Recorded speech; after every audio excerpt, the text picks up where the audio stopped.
పూర్వం ఒక రైతు ఉండేవారు. ఆయన ఎక్కువ ఫ్రూట్స్ పండిస్తూ ఉండేవారు. ఆయన ఏం చేసేవారంటే ప్రతి సంవత్సరం ఆయన పంటలో నుంచి వచ్చిన బెస్ట్ క్వాలిటీ ఫ్రూట్స్ ఏవైతే ఉన్నాయో అవి ఆ చుట్టుపక్కల ఊర్లో వాళ్ళకి, పేదవాళ్ళకి, చిన్నపిల్లలకి తినడానికి ఫ్రీగా ఇచ్చేసేవారు అనమాట.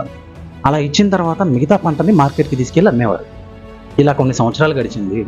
ఆయన చనిపోయారు. ఆయన తర్వాత వాళ్ళ అబ్బాయి ఈ బిజినెస్ టేక్ ఓవర్ చేసి, మా నాన్న పిచ్చోడు కాబట్టి ఇలాంటి బెస్ట్ క్వాలిటీ ఫ్రూట్స్ అన్ని ఊరికే తినడానికి ఇచ్చేసేవాడు. ఇప్పుడు నేను అలా చేయను, ఈ బెస్ట్ క్వాలిటీ ఫ్రూట్స్ అని నేను అమ్ముకుంటే నాకు ఇంకా ఎక్కువ డబ్బులు వస్తాయని చెప్పి ఆ ఫ్రూట్స్ అన్ని అమ్ముకోవడం స్టార్ట్ చేశాడు. సో కొన్ని సంవత్సరాలకి పంట దిగుబడి మొత్తం తగ్గిపోయింది. వ్యాపారంలో బాగా నష్టం వచ్చింది. ఏంటని ఆలోచిస్తే వాళ్ళ నాన్నగారు ఏం చేసేవారు, బెస్ట్ క్వాలిటీ ఫ్రూట్స్ తినడానికి ఇచ్చేసి వాళ్ళ దగ్గర నుంచి వచ్చిన సీడ్స్ కలెక్ట్ చేసి ఆ సీడ్స్తో పంట వేసేవారు. సో ఇలాగ ప్రతి సంవత్సరం పంట క్వాలిటీ, దిగుబడి రెండు పెరిగేవి. బట్ ఇతను ఏం చేశాడు, ఇవ్వడానికి మనసు ఒప్పుకోలేదు.